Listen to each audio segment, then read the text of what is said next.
Videos देखने के लिए हमारे चैनल को सब्सक्राइब करें और नोटिफिकेशंस पाने के लिए बेल आइकन को प्रेस करें।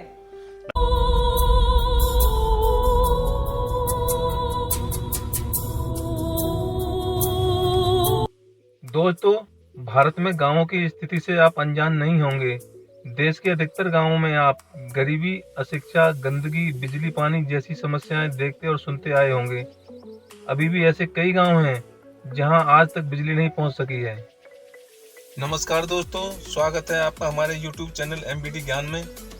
आज के वीडियो में हम भारत के उन 5 गांवों की बात करेंगे जिनका जिक्र पूरी दुनिया में हो रहा है।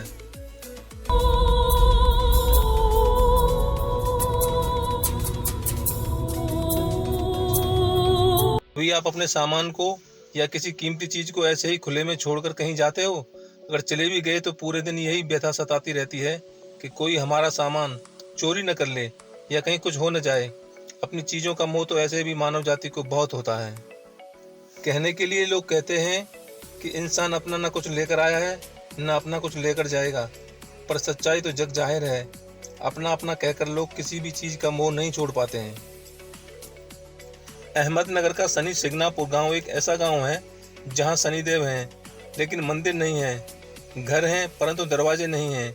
वृक्ष हैं लेकिन छाया नहीं है। हमें पता है आपको यह सुनकर थोड़ा अजीब लग रहा होगा, पर यही सच्चाई है इस गांव की। गांव के लोगों का मानना है कि जो भी चोरी करेगा उसे शनि देवता जरूर ही सजा देंगे। लगभग 3000 जनसंख्या वाले इस गांव में किसी भी घर में दरवाजा नहीं है। अब दरवाजा ही नहीं तो इसका मतलब कभी किसी घर में कोई कुंडी या कड़ी लगाकर ताला नहीं लगाया जाता।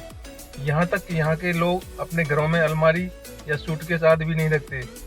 ये लोग ऐसा कर अपने शनि देवता की आज्ञा का पालन करते हैं। लोग घर की जरूरी चीजें, गहने, कपड़े, रुपए, पैसे आदि रखने के लिए थैली, डिब्बे या ताक का इस्तेमाल करते हैं।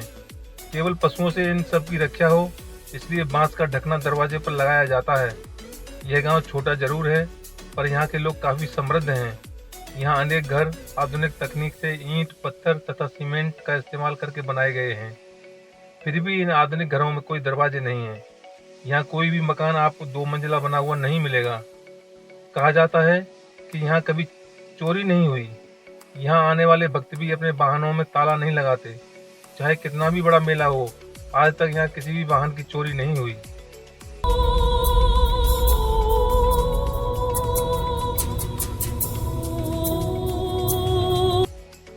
इसमें कोई दो राय नहीं कि भारत में धर्म का बहुत महत्व है और धर्म के चलते ही यहाँ देवी देवताओं के साथ साथ कुछ जीव जंतुओं को भी पूजा जाता है, जिनमें से एक है सांप।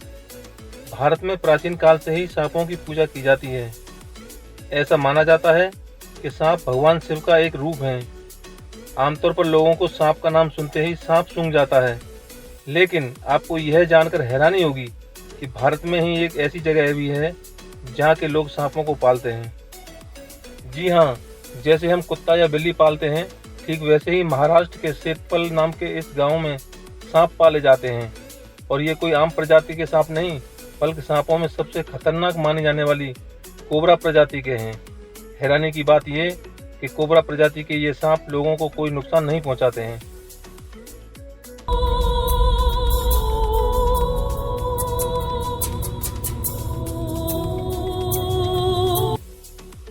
गांव का जिक्र करते ही धूल भरे रास्ते, बैल या घोड़ा गाड़ी, कच्चे पक्के मकान और दूर तक नजर आते खेतों की तस्वीर ही दिमाग में आती है। लेकिन कोई गांव ऐसा भी हो जहां कच्चे की जगह पक्के और साफ सुथरे रास्ते, उन पर दौड़ती मर्सिडीज या BMW जैसी महंगी गाड़ियां और गांव के चौक चौराहों पर मैकडॉनल्ड जैसे रेस्टोरेंट भी नजर आएं, तो आप क्या कहेंगे? जी हाँ, गुजरात के आणंद जिले का धर्मज गाँव ऐसा ही है, जहां यह संपन्नता आपको तमाम जगह बिखरी नजर आएगी। गांव के लोग शहरी और ग्रामीण दोनों परिवेश की जिंदगी जीते हैं। धर्मज गांव को NRI का गांव भी कहा जाता है, जहां हर घर से एक व्यक्ति विदेश में काम धंधा करता है। यहां लगभग हर परिवार में एक भाई गांव में रहकर खेती करता है तो दूसरा भाई विदेश में जाकर पैसे कमाता है। ऐसा कहा जाता है कि हर देश में आपको धर्मज का व्यक्ति जरूर मिलेगा।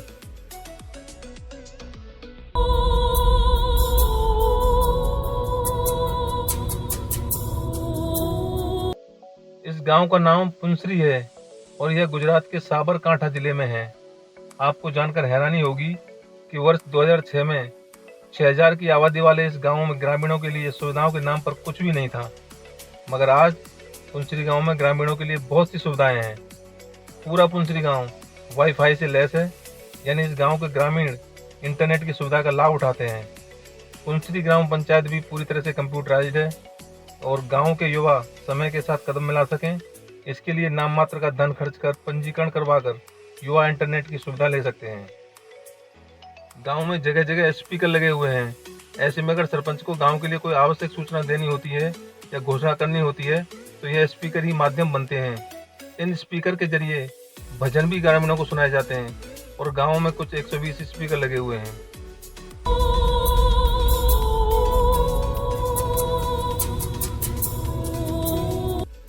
भारत की पारंपरिक जमीन में कई ऐसे राज दफन हैं जो कई वर्षों या कहें सदियों के बाद आज भी उसी तरह ताजा और अनसुलझे हुए हैं जितने पहले कभी हुआ करते थे। ये रहस्य कुछ ऐसे हैं जिन्हें जितना सुलझाने की कोशिश होती है ये उतने ही उलझते जाते हैं।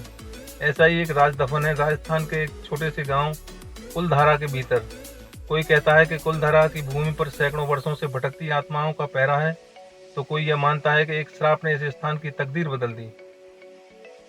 जैसलमेर से करीब 18 किलोमीटर दूरी पर स्थित है कुलधारा नाम का एक छोटा सा गांव। कहते हैं सन 1291 के आसपास रईस और मेहनती पालीवाल ब्राह्मणों ने 600 घरों वाले इस गांव को बसाया था। यह भी माना जाता है कि कुलधारा के आसपास 84 गांव थे और इन सभी में पालीवाल ब्राह्मण ही रहा करते थे। लेकिन ऐसा क्या हुआ जो हंसते खेलते 84 गांव के लोग अचानक बस एक ही रात में अपना घर, मकान, खेती सब कुछ छोड़ छाड़ कर जाने के लिए मजबूर हो गए? इसी सवाल से जुड़ी है कुलधारा की रहस्यमय दास्तां, जिसका संबंध कथित तौर पर श्राप और बुरी आत्माओं से है। आज के दौर में शायद किसी को किसी की परवाह नहीं है, लेकिन जिस समय की बात हम बयां कर रहे हैं वो समय सिर्फ अपने लिए नहीं बल्कि एक दूसरे के बारे में सोचने का था। खुशहाल जीवन जीने वाले पालीवाल ब्राह्मणों पर वहां के दीवान सालम सिंह की बुरी नज़र पड़ गई। सालम सिंह को एक ब्राह्मण लड़की पसंद आ गई और वहां वह हर संभव कोशिश कर उसे पाने की कोशिश करने लगा। गांव वालों के सामने एक लड़की के सम्मान को बचाने की चुनौती थी। वह चाहते तो एक लड़की की आहुति देकर अपना घर बचा कर रख सकते थे, लेकिन उन्होंने दूसरा रास्ता चुना। एक रात 84 गांव के सभी ब्राह्मणों ने बैठकर एक निर्णय लिया कि वे रातों रात इस गांव को खाली कर देंगे, लेकिन उस लड़की को कुछ नहीं होने देंगे। बस एक ही रात में कुलधारा समेत आसपास के सभी गांव खाली हो गए। जाते जाते वे लोग इस गांव को श्राप दे गए कि इस स्थान पर कोई भी नहीं बस पाएगा और जो भी यहाँ आएगा वह बर्बाद हो जाएगा। कुलधारा की सुनसान और बंजर जमीन का पीछा वह श्राप आज तक कर रहा है। तभी तो जिसने भी उन मकानों में रहने या उस स्थान पर बसने की हिम्मत की वह बर्बाद हो गया।